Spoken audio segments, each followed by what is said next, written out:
Hello again, guys. Now we go for the next subject on the statistical learning theory, which is the loss function. The loss function is responsible for measuring the quality of a given classifier or regression function. So it measures how good our model is, or how bad, of course, it is. The simplest function we can have is the 0,1 loss function, which just provides like 1 if our classification function or regression function applied on a given input provides a value different from its expected output. So if it doesn't work, we count the loss as 1. We count the error as 1. So we're just counting up errors, okay? Otherwise, it is 0. If it works, it is 0. So if I have like a perfect model, I could say that my loss is going to be 0. Otherwise, it's going to be the sum of all tests, all test instances, okay?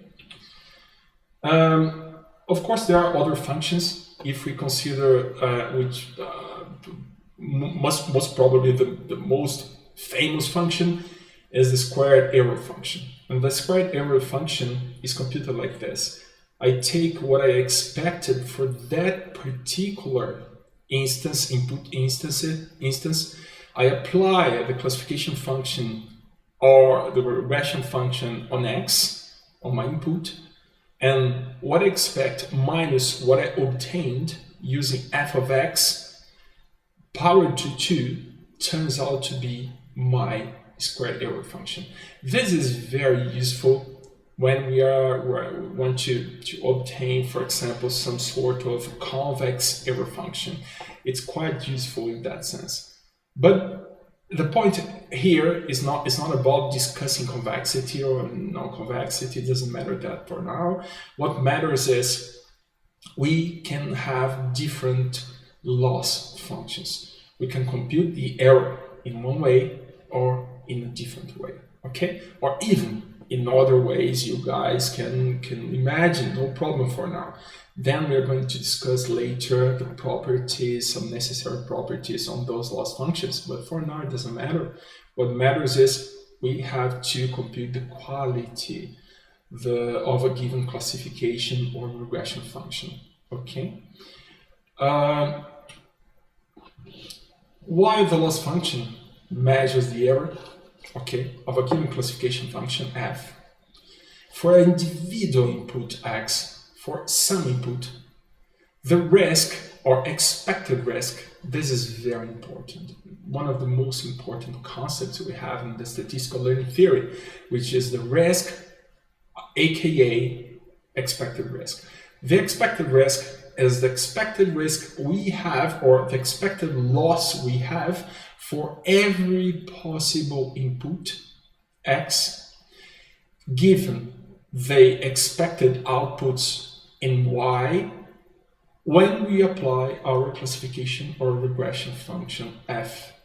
Okay, this basically means that I will apply every possible input on my classification function is going to be applied on top of every possible input, providing, of course, the pair that I expect in terms of output space.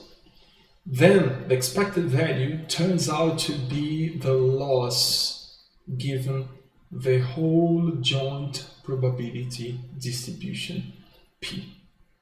If I don't have access to that probability, it's just impossible to compute the risk. Again, this is very important. If I don't have access to the joint probability distribution, it is just impossible to compute the expected risk. So it is computable for toy problems, for very, very simple problems, like throwing the die, as I showed before, discussed before with you guys. but it's impossible if we are talking about a real world problem. Just consider that x is a real value. How can I provide every possible value for my loss function in order to compute the expected value? It's just impossible because I won't have access to every possibility in terms of a real value attribute, a real value input. It's just impossible. So, of course, this brings like some issues, but we are going to discuss the issues later. It doesn't matter. Let's suppose it is possible to compute the expected risk for now. If it's possible, which is the best classification function or regression function? Is it f or g? Of course, it is the one providing the smallest expected risk. If the smallest expected risk comes from f, it is going to be f. If it comes from g, it is going to be g. So if I had a way, okay, to assess all possible classification functions in terms of the expected risk, the one to be selected would be the one minimizing the expected risk. Okay, this is a quite important definition. So the best is the one that works better, or that provides the best result. If we had access to every possibility of mapping the input space X into the output space Y.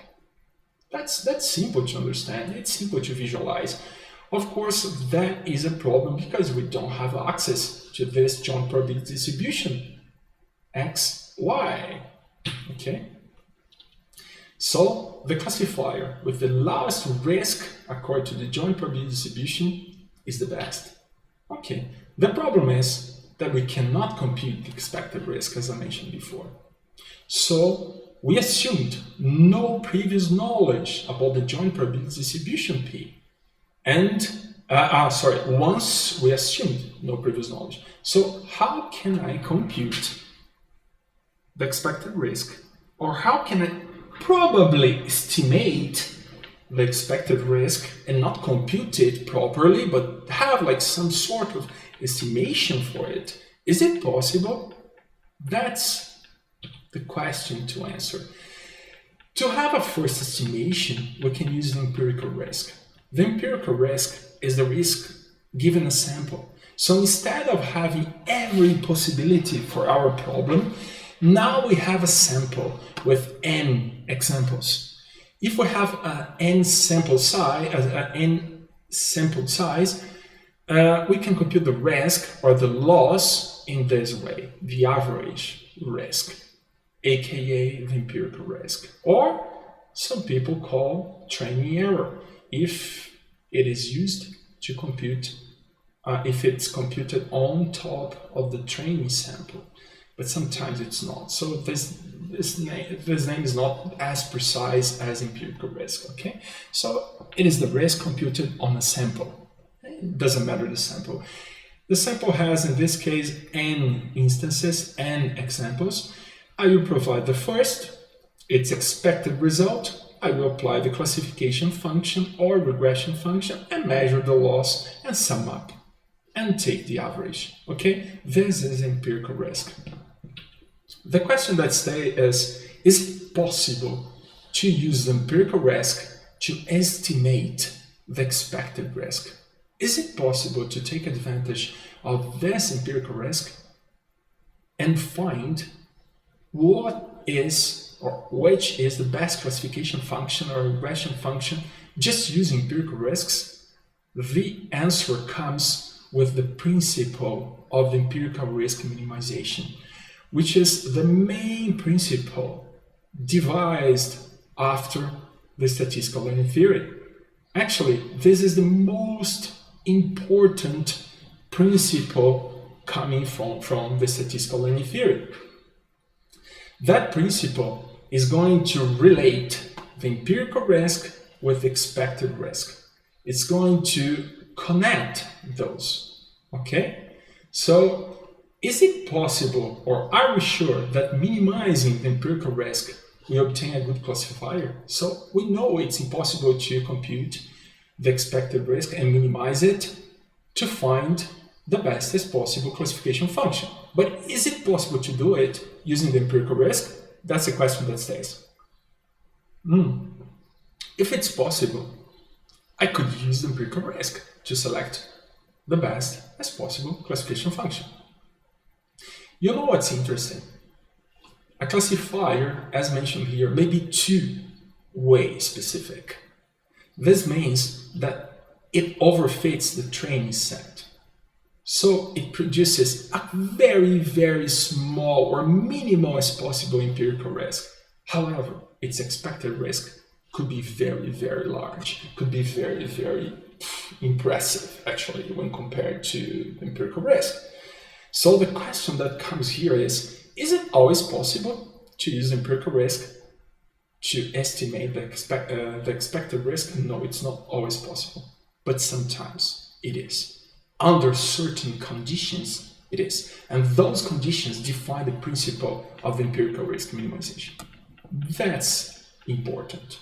So our interest is use an algorithm to, we're gonna train on top of a sample. We're gonna produce a model, and given unseen examples, we are going to classify those and obtain errors. Of course, if we have like a very specific or overfitted classifier, it's going to produce lots of errors, because that kind of classifier is the memory-based classifier. A memory-based classifier is a classifier that is capable of memorizing the training examples, but it fails miserably on unseen data, on unseen examples. That's quite interesting. So just to give this idea for you guys, is it possible to use the empirical risk to estimate the expected risk? Yes, it is. But what is the main problem we have? The main problem is the memory-based classifier. The memory-based classifier is a possible classifier under certain conditions that we are trying to avoid as much as possible. We're going to avoid it in all scenarios, of course, or at least try, okay? And that classifier is capable of memorizing training examples such as a hash table, When we give like new unseen examples, it's going to miss all those examples. It's going to fail miserably for those examples, but it hits for all those memorized examples. This is a very important classifier to have in mind. So this means empirical risk is not a good estimator for the expected risk in all scenarios. Again, in all scenarios. However, so this makes the principle of empirical risk minimization inconsistent if this classifier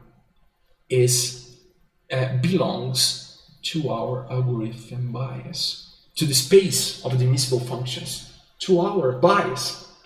So our problem is it possible to use the empirical risk? Yes. However, our bias cannot have the memory-based classifier, cannot have a classifier capable of overfitting our data sample. What means basically a classifier that's not capable of generalizing, or it's not capable of learning, as we are going to discuss next. But how Vapnik did to make this principle valid for some scenarios? Yeah, that's something we're going to see now. So, first of all, Vapnik defined the generalization term.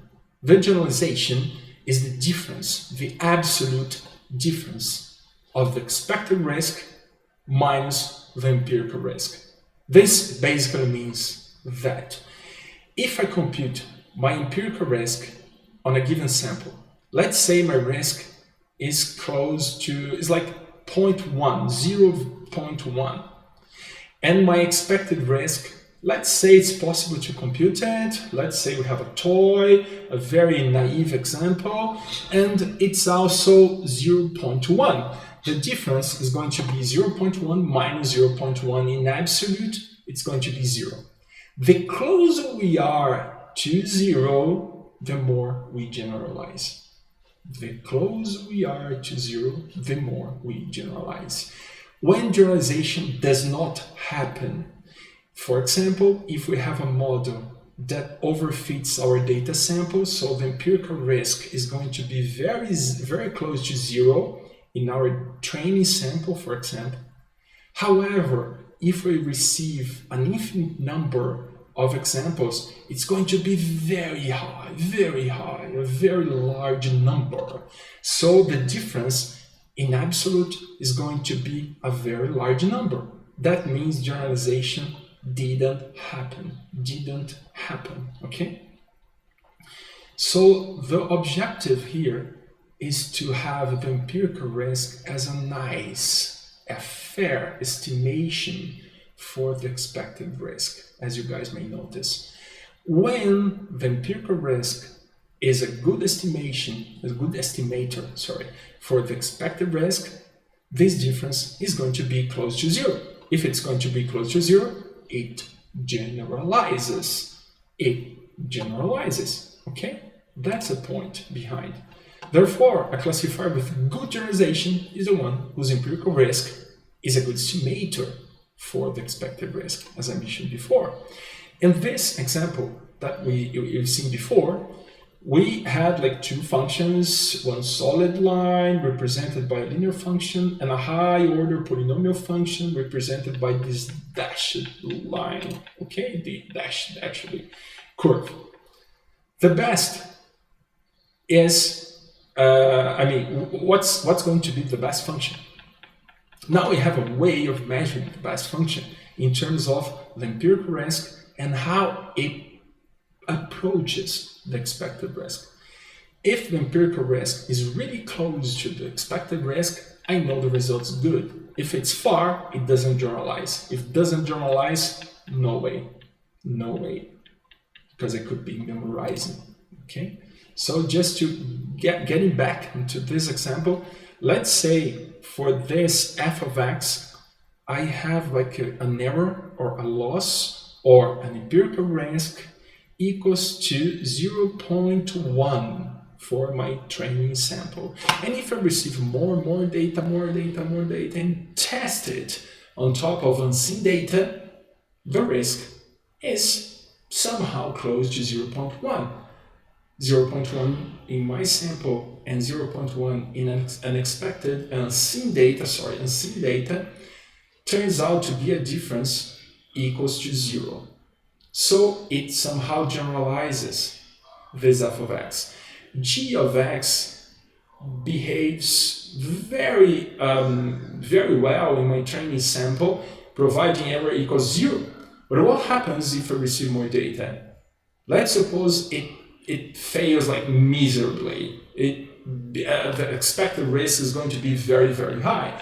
So if I compute this subtraction of the expected risk and this empirical risk equals 0, I have a very large number. That number means generalization didn't happen for g of x. Okay? Of course, we could have the opposite. But in order to assess that, we need to assess the expected risk. And that's why this bias-variance dilemma that we discussed before is important, especially considering samples that we didn't have access, or that we don't have access at the moment, but somehow we consider that in the future they are going to arrive, and then we are going to have some measures computed on those samples, on those unseen samples, okay? Yeah, we discussed this before. Yeah, so just going back here. So we have a bias here that, of course, in this scenario, it's going to contain less functions. In this scenario, more functions here. Of course, in terms of the memory-based classifier, we have a higher probability of containing the memory-based classifier in this bias just because it's more relaxed. It contains more functions. So the greater this space of admissible functions, aka bias is, the more likely we will have the memory-based classification function inside. That means we have a greater probability of overfitting our training data in this scenario. Okay, this is quite interesting. Again, so going back. Okay, this is the generalization, as I mentioned before. On top of the generalization, Vapnik defined or used actually another concept called consistency. Consistency is not a property of an individual function, but actually a property for a class or for a set of functions. So instead of being worried about considering a single function inside this bias, Vapnik considered all functions inside the bias. Okay, so consistency is a concept related to all functions belonging to that particular bias, that particular space of dimensional functions. That's what we're going to discuss now. So if we say that a supervised learning algorithm converge to the bestest possible function inside its bias, as the sample size increases, consistency happens. This means if I start with a given classification function here, and as my sample size, my training sample size increases, I converge, I walk inside this space of admissible functions and converge to the bestest possible function inside this space. Convergence happens, and that means convergence in this case is in terms of a set of functions. And this property that deals with the set of functions is referred to as consistency, as I mentioned before. And of course, we have to discuss now about consistency. We have two types of consistency to consider at this point. The first is the consistency with respect to subspace F, to that particular bias, to that particular subspace of functions, okay? A classification algorithm defines a bias, as we discussed before, a subspace of functions, okay? So it considers a subspace of functions inside this bias. Such algorithm is consistent with respect to this subspace of functions, okay, to this bias, when it converges to the bestest possible classifier inside this subspace as the sample size increases. So I need to consider that my sample size has been increasing over time, so to speak. Okay, this is one type of consistency. Another type of consistency is the Bayes consistency. The Bayes consistency is the consistency in terms of the whole space of divisible functions. It is the consistency in terms of this green square or rectangle, I don't know. Okay. It's defined, the Bayes consistency is defined in terms of the whole universe of functions. Why? Because it brings the bestest possible function given the universe of function and not just the bias of that particular algorithm. Okay? And that's quite interesting. So the Bayes consistency works with the whole space. As you can see here, the consistency with respect to a subspace is going to provide the bestest possible classification function f contained inside that particular bias, uppercase f, which is given by an argmin, an argument minimal value for the expected risk. So the function f providing the minimal expected risk is the best inside the bias. And this is my f. A little confusing, but that's okay, no problem. And the Bayes consistency, that deals with the whole space, the whole universe of functions, as you guys can see here, the green box, okay? So it's going to provide the best function among all functions in the universe. So that's my F base, okay? This is quite interesting to analyze. The consistency with respect to the subspace F is like this. I start with some initial function, and as the sample size increases, I converge to the best function inside my bias. Meanwhile, the best function of the universe could be inside my bias or could be outside my bias. If it is outside my bias, I cannot reach it. I cannot reach it because my algorithm, my classification or regression algorithm, does not represent it. How can I change that and get or try to get this best function ever by changing my bias? By maybe moving my bias to this direction, by increasing my bias, by changing it. Okay, that's what people do when they work with ensemble learning. Okay, when they consider different biases, different subspace of admissible functions. That's interesting. Okay, a classification algorithm is said to be consistent with respect to base. Okay, with the whole space, whole universe of functions. Okay, if and only if we converge the difference we have, the expected risk we have for a given initial function or function that we start converges to the f of base or the best function we have in the universe.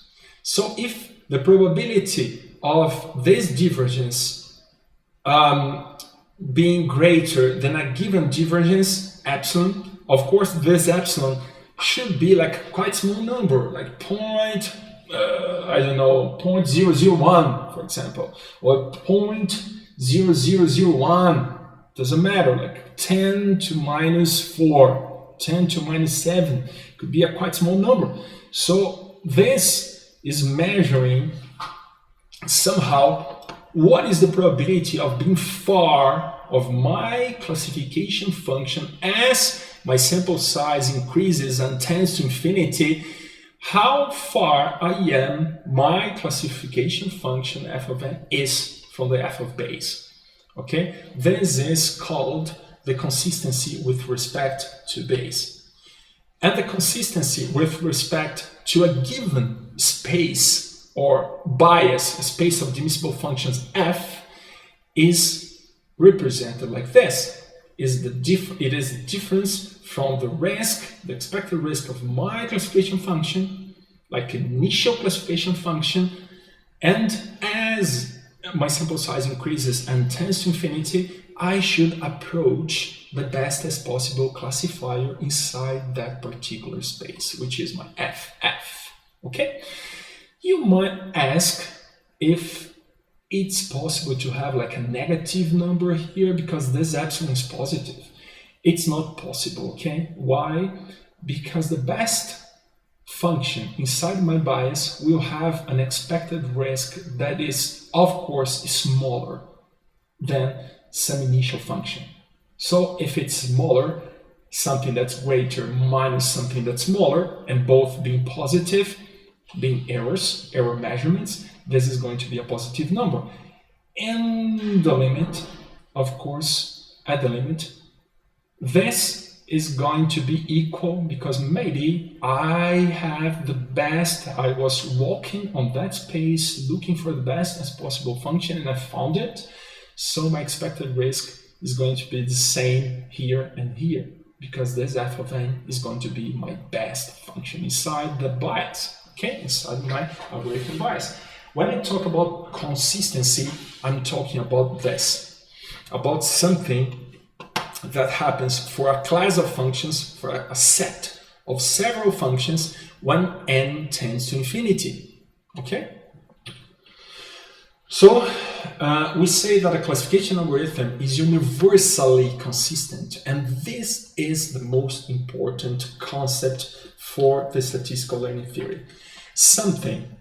An algorithm is universally consistent with respect to some bias f if it is consistent with respect to subspace, with this subspace f, or this subspace of divisible functions, aka bias, for all probability distributions P, for all joint probability distributions. This is the kind of consistency that matters for the statistical learning theory. This is what makes sense for the statistical learning theory. I want to model any kind of joint probability distribution, and I want to start with an initial classifier, classification function, or regression function, and as my training sample size increases, I want to converge to the best possible function inside that subspace F. Okay. Of course, this is a stronger notion of consistency than the consistency with respect to the space F, of course. So this is what makes sense for the statistical learning theory. Let's see how we can use it. So before defining how we're going to use it, we're going to build up the consistency concept on top of the statistical learning theory. Let's get back to learning errors. We have two possible learning errors.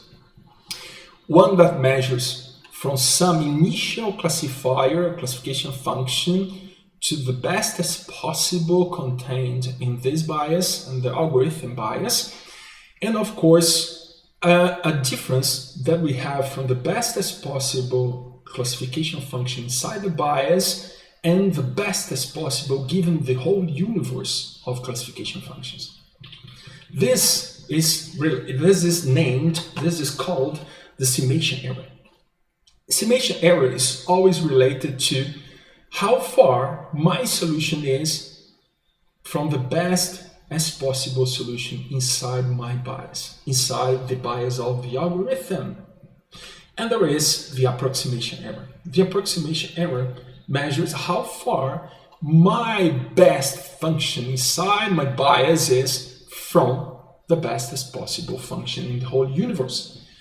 When we talk about the statistical learning theory, we are worried about this only. But it's interesting to assess and analyze the behavior of this error too, of this approximation error. Let's understand a little bit more on this. So, as you guys know, if I start with a given initial classifier or classification function like f initial, here I call it like f of n, sorry guys, but this is f initial, okay? And what is the difference from this guy up to f of base? It is this plus this, okay? And what is this difference? It is the expected risk of f of n minus the expected risk of f of f. It is this difference, okay? Plus this other difference, which is r of f of f minus r of f of base, which is my approximation error. So here we have the summation and the approximation error, okay? Of course, this is just like an illustration. We could have like a complex third axis here showing like some surfaces, some ways of, and here we have like a valley going towards like a minimum here, which is a minimal risk, and we could come up with a better picture. That's my point. But this is just like an illustration for you guys. Sorry, I'm not able to draw like something really, really beautiful for you guys. Again, this risk is always greater in absolute value than this, and this is always greater than this. Why? Again, that's possible because if I selected something out of the blue, of course the risk the expected risk, the risk given all possibilities for my problem is going to be greater than the risk for the best as possible function inside my bias. The same happens here. Best function in my bias, best function ever, ever, ever. That's base, okay? Base and bias are not the same, okay? Just to get back. So, yeah, that's all for here. So, we have here now the summation error, the approximation error. Now we can understand when overfit and underfit happen. That's quite interesting. I'm going directly to that concept, which is shown here. When I have a very restricted space of admissible functions, that means a very small space of admissible functions, aka bias, I can have just like a single function inside it, or I can grow that up to an infinite number of functions, as you can see here. Okay? That's a complexity, or the size of the space, the size of the bias, okay? So if my bias is very restricted, I'm here. If my bias is over-relaxed, I'll be here. And over here, I have my risk measurement, okay? So if I am over here, my space contains less functions. Over here, it contains infinite functions. If it contains like less functions, what's going to happen with my bias? My bias will be very, very restricted. So I have like few functions inside my bias. That means my approximation error, my estimation error is going to be very, very small, my estimation error. That means basically that this space is going to be even smaller. It's going to be like quite small like this. So my estimation error, which is here, is going to be quite small because I'll be in a very small space, aka bias. So estimation error, quite small, okay? And if I grow my space to be like the green box, I have like a very large estimation error, Why? Because I'd have this yellow set like the green. So I would have like this distance as a distance greater because it would go directly to the best as possible, and the best as possible would be the f of base, and of course I would have a greater distance to arrive over there. Okay. When I talk about the approximation error, that's inverse. When I have less functions, I have this is in terms of probability. Okay. If I have like a very small space of admissible functions, I will have, of course, a probability of having a greater distance in terms of the f of base, because maybe my space is here, my estimation error, which is inside, is small, but my approximation error is far, okay? That happens over here. My approximation error is very high. And the opposite happens here. When I grow my space of admissible functions, aka bias, of course my approximation error reduces. Where is the best as possible bias for my algorithm? It is over here. The best space of admissible functions is like here.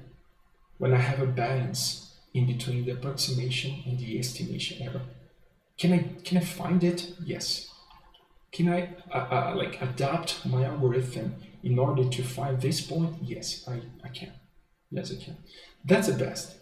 If I adapt my bias to find this point, and then from this I go after like training and testing my algorithm, that's going to be perfect. That's going to provide the best as possible result for my problem. Okay, guys? This is really interesting. Underfitting happens on this side. Overfitting happens on this side. Underfitting. I have such a small space of these admissible functions that I'm not even capable of representing my training data. Underfitting. Overfitting. I have such a large space of admissible functions that I'm capable of perfectly representing my training data. So when I receive unseen data, I make lots of mistakes. Overfitting. Okay? Quite interesting. I have like some biases to discuss with you guys. So I've been like calling this as bias, just using that term bias for all this space of these admissible functions for a given classification algorithm or a regression algorithm. But actually, we do have some other biases. We have the hypothesis bias. The hypothesis bias is the bias related to the language we use to represent our hypothesis. For example, are we representing our hypothesis using like rules, if then else rules? Are we using like decision trees? Are we using like artificial neural networks? Each algorithm, each classification or regression algorithm is going to use a different set of, let's say, a different language to represent knowledge. And that's related to the hypothesis bias. So when I select a given algorithm, I am already selecting a subset of this. Let's say when I select a multi-layer perceptron, I am selecting like a subset of this green space, okay? The preference bias defines the conditions under which the algorithm prefers one classifier over another. That means when I compare one classifier, the current classifier, against another that I've been just inducing, am I going to select that next classifier or just keep the current classifier? That's related to the preference bias, and that's going to reduce even more if I had like a bias like this in terms of the hypothesis bias. When I select the preference bias for my algorithm, it's going to reduce even more my space like this. And when I define the search bias, which is the third over here, I will have this yellow, okay? I will define exactly how my algorithm represents knowledge. And the search bias defines the heuristics or the search criterion to look for more solutions in the subspace. That's like how my algorithm is going to walk inside this space towards the bestest possible solution. Okay, this is interesting to mention, just in case, guys. That's all for now. See you in the next module, guys.